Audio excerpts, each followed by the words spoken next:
So most online coaches and trainers have this idea of they want to get their business to 10K per month, and they haven't really thought it through, like what is the best model to be able to do that? What is it going to cost to run a business like that? How many clients do I actually need to be able to do this successfully? So in today's video, what I'm going to do is I'm going to give you the sheets to be able to work this out, figure out who it is that you're going to be working with, and reverse engineer that so you know exactly how many clients you're going to be needing, at what price point, and what your overheads will be. Then I'm going to show you the best model that we've found to be able to execute on that. So if we have a look at the screen here, we'll just dive down and just get straight into the worksheets.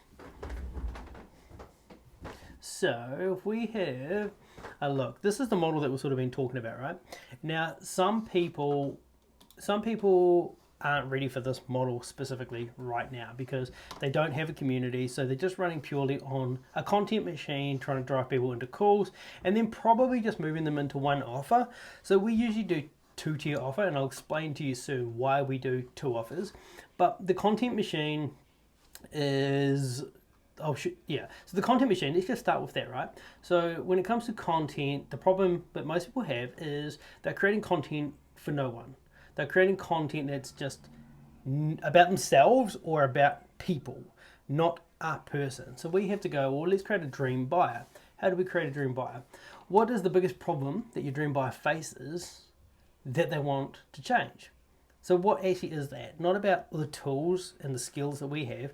What is your dream buyer actually facing, having a problem with that they don't know how to solve, that you do know how to solve? And if we can identify that, all our content can just come from that. We create content for them that helps them. Now, if you're already working with clients, the best content is the content that you create for your clients, because you create content for your clients and you repurpose that as content because you know that's already helpful for them and you know it already works.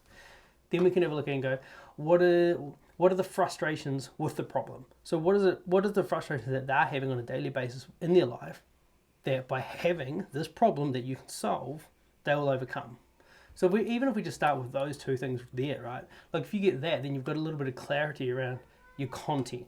So if I dive down here on the iPad and I show you kind of where we have to go with this. So here's the thing.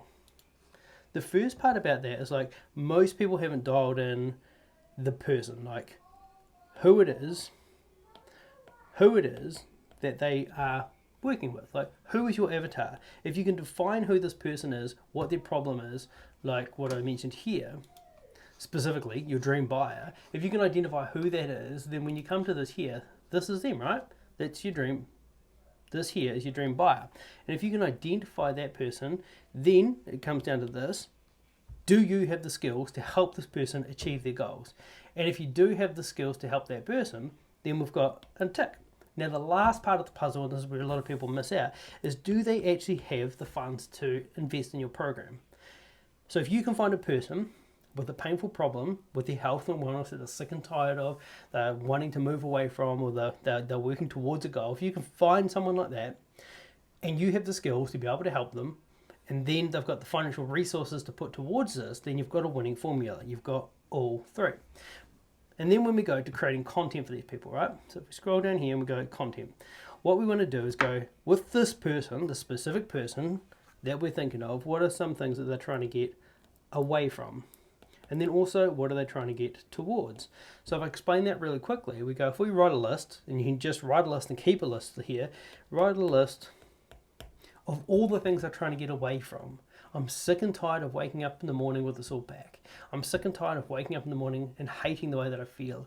I'm sick and tired of going to the gym and seeing myself in the mirror and feeling disgusting, right? They're trying to get away from that person, away from that. Then towards, if they're like, I want to look amazing in my wedding photos, towards, they're going towards a way of looking or feeling for a wedding. I want to have energy and be able to play with my kids, towards, like when my kids get older, I want to be able to run around and play with them, towards, right? So we kind of go, so we have a look at this and we go, our dream buyer, what's the biggest problem? And then we create content from the away from and towards goal. So then once we've done that, we go, okay, well that is the machine that we were talking about before here, the content machine.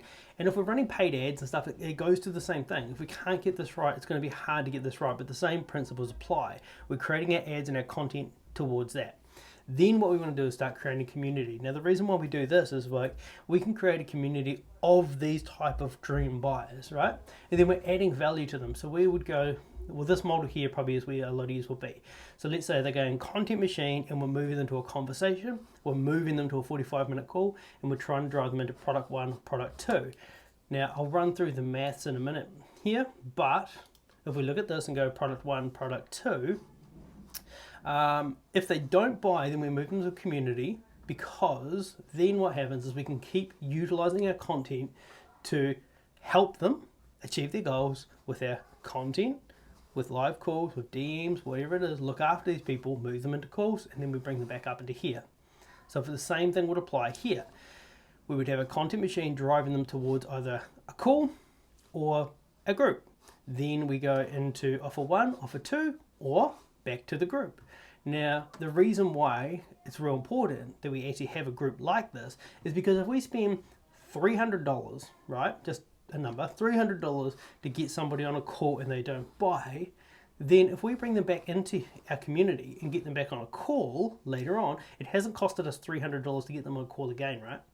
So if you times that by like 30 people that didn't buy from you originally, come back into your community and then bought from you eventually, you've still only paid once for that lead. Does that make sense? So if we don't have a community and we have to pay every single lead that comes into a call, we're paying $300 per person.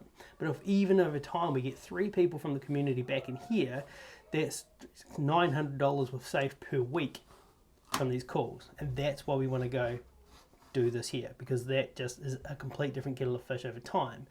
Then if we create a model where that's recurring, and after a year, so I'll come through to this one here now, and after a year they reinvest with you, then again, like if somebody's paid you $5,000 for a year, which is just say $100 a week for a year, then reinvested, and they did that for 3 years, that client's paid you $5,000, and it's cost you $300, right? But if you spend $300, they sign up for you for 12 weeks, for $1,000, you've made, say, $700, which is still a good return on investment, but $700 versus $15,000 is a completely different kettle of fish. So let's have a look at the math, right? So we have option 1, option 2, which is offer 1, offer 2, right? And we have an offer 3, which we can talk about in a sec, but for this, for now we go offer 1, $5,000, and I've just done this roughly at $100 a week. So if you get, I had that at 20 before, okay, so let's just say you've got 20 people that are paying you about $100 a week, right? That puts you at about 100K. Then let's just say for your second tier offer, which say this is a similar sort of offer, people can't afford your product maybe, you create a second tier offer where they might be paying you $40 a week. And you've got 30 people that you're working with in there, and that puts another $5,000 in your account, puts you at 160, everything's sounding honky-dory. With this one here is just like if there's another tier where you can still support some people, actually give them help and charge them a very small amount, you can still make a little bit from that, plus you're also helping them rather than just saying, you can't afford my services, good luck. What we'll do is we can create something there. But let's just, for maths, we'll just go with this one here, option 1, option 2, this price. And we come down here and we go, okay, well, Stripe fee is here. I'll put some rough numbers in here. Again, I changed that for the 200. Okay, so Stripe fee here, it is what it is, 2.5% we've got in there. If you're using contractors of anything, let's say it's $1,000 a month. Office space, let's say it's $1,000 a month. Again, you can just, the links here for this sheet, play around with these numbers, put that to 50, put that to 10, change these numbers to your business, but it gives you a good idea of like what your expenses can be too. Change these. Advertising, I've done that at, I think I've done that at $2,000 a month, which was the equated of like $300 per person from that many people, right? At 24,000 to make 100.